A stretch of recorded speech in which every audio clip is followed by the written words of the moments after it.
Hi, I'm Kristen Gibowitz, and I'm so glad you're taking this masterclass with me. I really hope that it up-levels how you're teaching right now and ways in which you can create inspiration and more transformation in your yoga classes. So today we're going to talk about 10 tips that help you focus on making your classes more inspirational.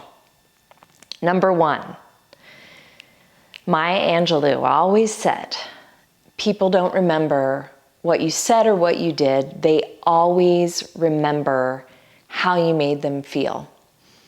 So I think it's all about creating a culture of belonging. I mean, remember the first yoga class you went to? Actually, mine wasn't so good. I went into a yoga studio and someone was kind of behind a curtain and nobody greeted me, and there was like a tin can for donations. I didn't really know what to do, and the yoga teacher arrived and I was kind of in the back trying to hide. Well, I think we can do better than that. When people come to your classes, make sure you beeline to them and you welcome them and you tell them, you know, here we take our sneakers off. We're barefoot if you can be. We're going to use a block today. These are ways that you can feel like you are part of the community. I might even ask them, hey, to the person left of you, tell them the best book you've read in the last 6 months. Ways in which you can engage them off the bat. Think about them throughout the practice. Make eye contact. Put your hand on their back to let them know that you're glad they're there. And at the end of the practice, invite them to come back. Often we feel really insecure when we begin taking yoga because we don't know the vernacular. We don't know what's going on in the room. We're not flexible. We're dealing with an injury, and all these things start to inform how we're going to either return to that class or decide that wasn't for me. So you have the power to create belonging and to allow for people to be seen and known and loved. Number 2, breath work. Hands down, this was the thing that changed me, especially during the pandemic. I had no classes to go to, no physical classes to teach, and I was feeling a little bit of anxiety. And I would say that most of our world is kind of teetering on the edge of anxiety or depression. Definitely there's a sense of overwhelm and distraction and constant barrage of messages coming at us all day long.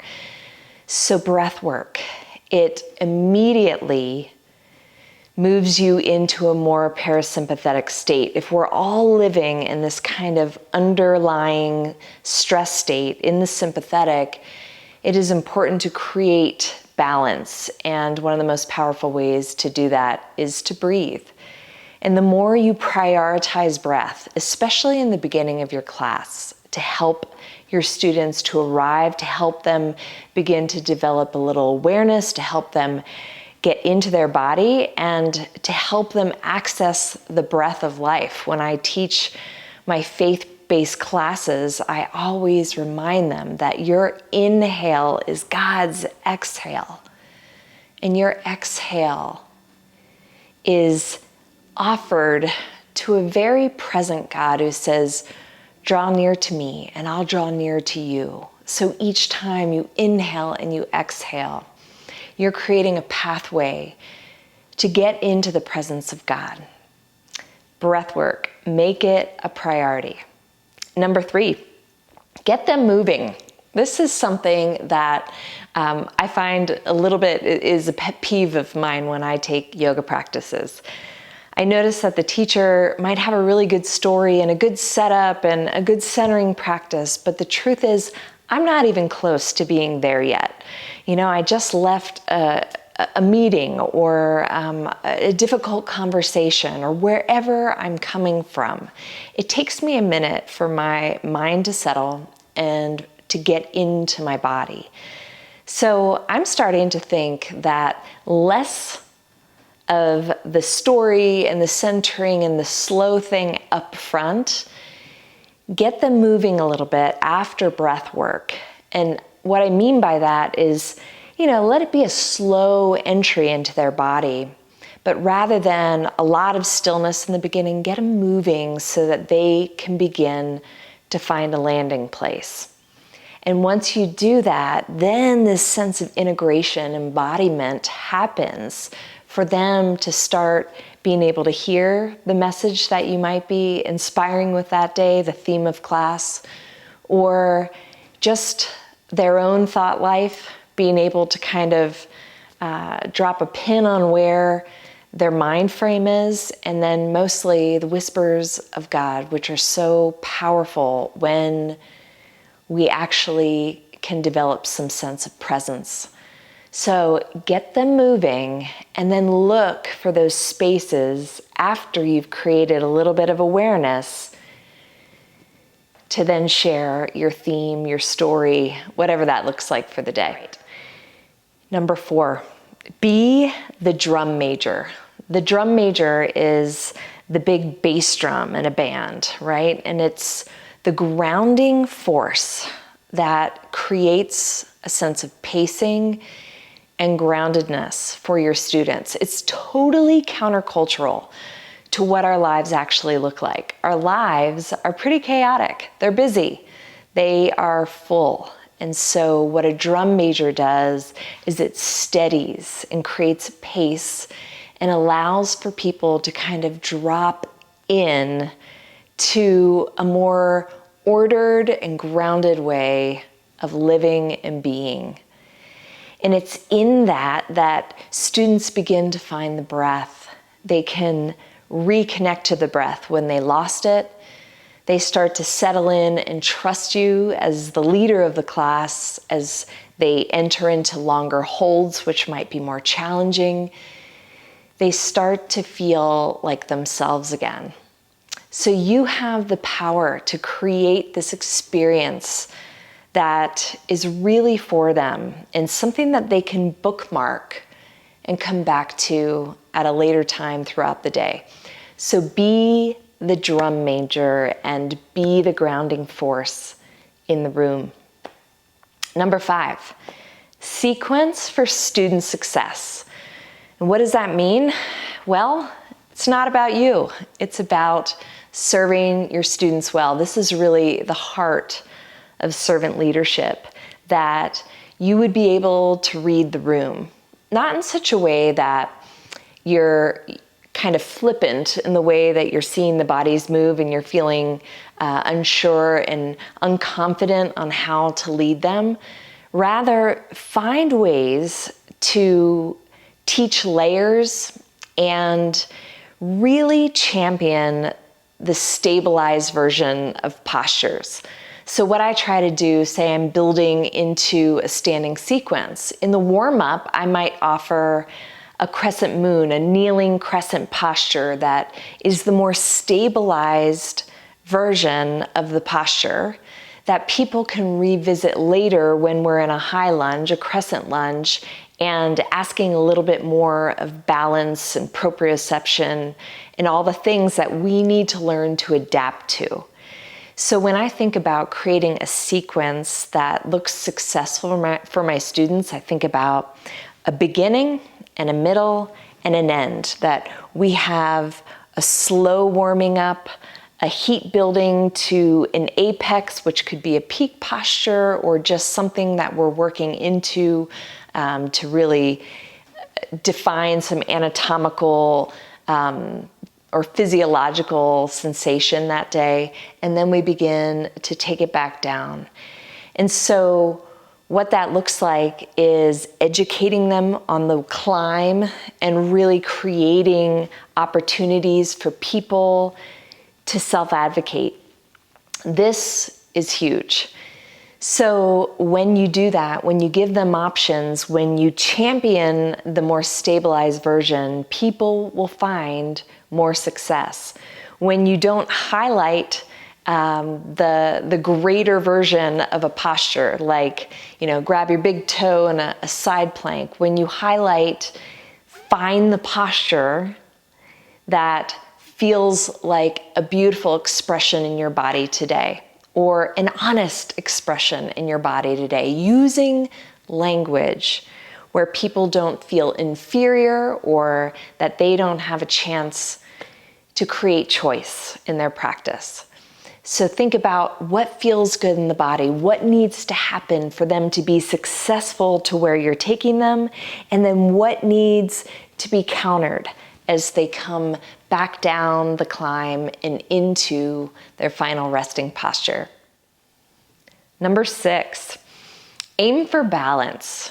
Well, what does that mean? We are not balanced beings. We are actually quite asymmetrical.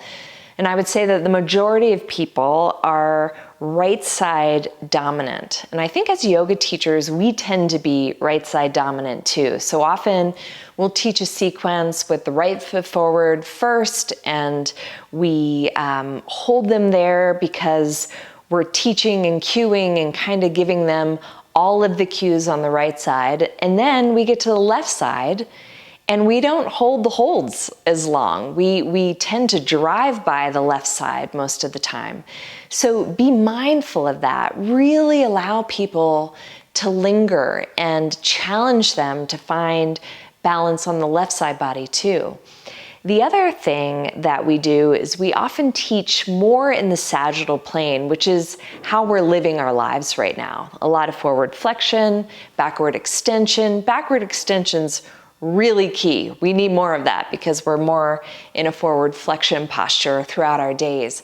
But what's also important are really sprinkling in twists and lateral movements, thinking about abduction and adduction, working different angles. The body loves variety. So, continue to up-level the ways that you can sprinkle in different movements so that people can start to see how your classes are helping them to move better off their mat and in their lives.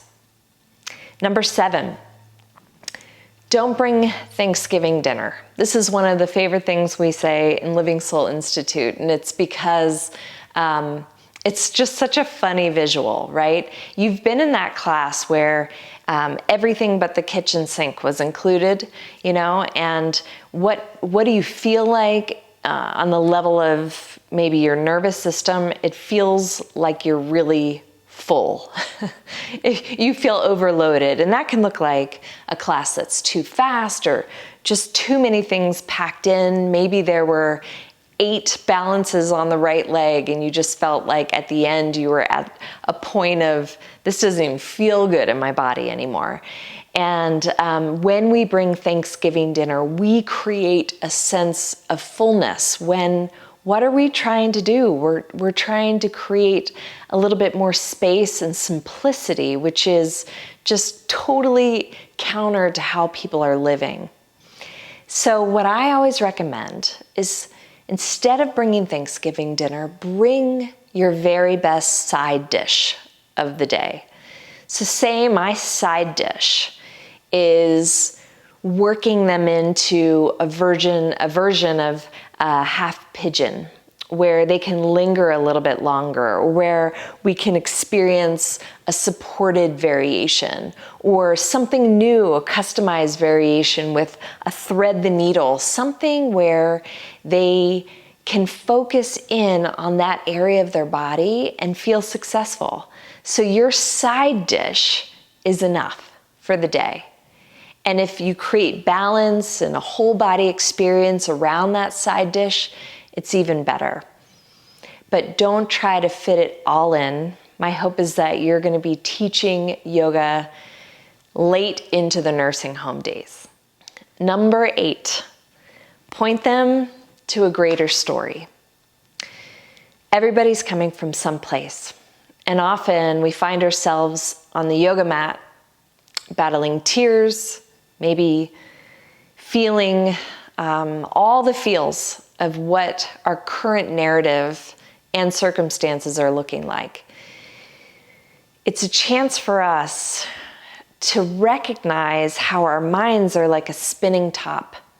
And if we don't take those thoughts captive, this is part of scripture, and make them obedient to Christ, really check in with, is this true? Then we will continue to follow the same path and go through the same ruts of thinking. Our minds are plastic. Neuroplasticity teaches us that there is a way that we can experience a renewing of the mind if we allow for it. And we've got to give those racing thoughts a rest. So what happens in a yoga practice is that we can share story, we can share inspiration through theming, through scripture, through something that happened to us on a day. But what we're pointing them to, our students, is their story. And then ultimately, as we ask questions of contemplation, as we offer space for reflection, they can start to look at their story in the context of God's greater story for their life and begin to surrender and say, take it over, God, because I want the greater story. So that's our job as yoga teachers. We're just always pointing them to the greater story of their lives, which has to do with reconciliation and restoration. So point them to the greater story. Number 9, leave room for Shavasana. Who doesn't say that Shavasana is their favorite posture? Well, I probably didn't 10 years ago. I probably said something like handstand, but now it's definitely Shavasana. And I think what it can be really beautiful is that if you're a teacher who creates a culture where you start on time and end on time, you can create this really safe resting place for people. So what I try to say in the beginning of my classes is, we're going to start on time. It creates a culture. People know they have to be there. They know that they need to stop talking when we get started. And they know that if they're late, it can be a little rude to the people who got there early and really desired to set up sanctuary space. And then I tell them, and you can trust me, that I will end the class on time. So when I do that, and I create a Shavasana that looks like 5 to 10 minutes, whatever you like to do, but definitely at least 5 minutes, they can drop in and experience a sense of rest that they never get to experience in their day. And so when I manage the time and they're rolling up their mat at the close of class, seeing that it's that time, then they can really fall in to a sweet space. And so leave room for Shavasana. That's the place where we integrate the beginning and the middle and the end of the practice, where we integrate the revelation we've been given through the practice, and where we begin to start to see where we might want to step out into our life a little differently than the way we were operating at the time we started class. So leave room for the most important posture of all, Shavasana. And finally, number 10, be somebody who activates your students. I think of my grandfather was a minister, and he always had a benediction where he was saying, now go. And I think that Jesus said that too. He said, follow me and then go. Right? He sent them out. And so when I think about what feels inspirational for me is that I would be activated to take my yoga off my mat and into my life, that it would be in the way I was thinking, in the way that my words give life to my family, to the people around me, the way my confidence and settling can be found at any point throughout the day. So when you activate them, think about a friend calling them on the way home. Hey, I was just at yoga. Yeah, how was it? Oh, it was great. It was on patience. man, I got to practice more patience in my life today. I need to go apologize to my husband for not being patient with him this morning. Just think about when you activate someone, you say, hey, let it begin with you. And the more people who are walking around the world with a consciousness of God and self and others, they can be real conduits of peace and unity. So number 10, activate your students at the end of class, whether it be a question, a wondering, or something that sends them out into their lives a little bit more compassionate and loving and full of hope. So I hope this was helpful. I hope that you just got some inspiration today for you and ways in which you can up-level your classes. I hope that you'll join us for future programs at livingsoulinstitute.com.